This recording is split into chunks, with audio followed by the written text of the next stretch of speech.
अस्सलाम वालेकुम एवरीवन। आज मैं आपको देने जा रही हूँ सईद गनी की थर्ड प्रोडक्ट का रिव्यू।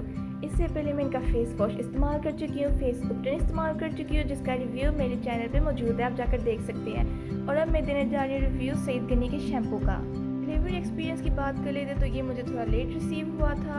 और ये मैंने कहाँ से मंगवाया था? मैंने मंगवाया था saeedghani.com.pk से, इनकी वेबसाइट से मंगवाया था। वहाँ पे फ्री होम डिलीवरी की ऑफ़र चल रही थी, वहाँ से मैंने मंगवाया।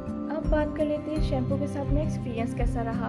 मैंने ये फ़र्स्ट टाइम ऑर्डर किया और फर्स्ट टाइम यूज़ करने के बाद मुझे जो एक्सपीरियंस हुआ ये कि इसने मेरे बालों में काफ़ी ज़्यादा वॉल्यूम किया, मेरे सर पे ज़रा सी भी एजिंग नहीं हुई, कोई केमिकल रिएक्शन नहीं आया, हेयर फॉल भी नहीं मेरे हुए। इवन मेरा हेयर फॉल जो हो रहा था वो काफ़ी हद तक कंट्रोल हुआ। और मैंने इस एक शैम्पू के बाद 3 मज़ीद मैंने ऑर्डर किए थे। अगर आपने सईद गनी का शैम्पू इस्तेमाल किया तो मेरे से एक्सपीरियंस शेयर करना ना भूलिएगा और मेरे चैनल को सब्सक्राइब ज़रूर कीजिएगा। मैं आपसे मिलती हूँ नेक्स्ट रिव्यू में, तब तक के लिए दीजिए इजाज़त। अल्लाह हाफ़िज़।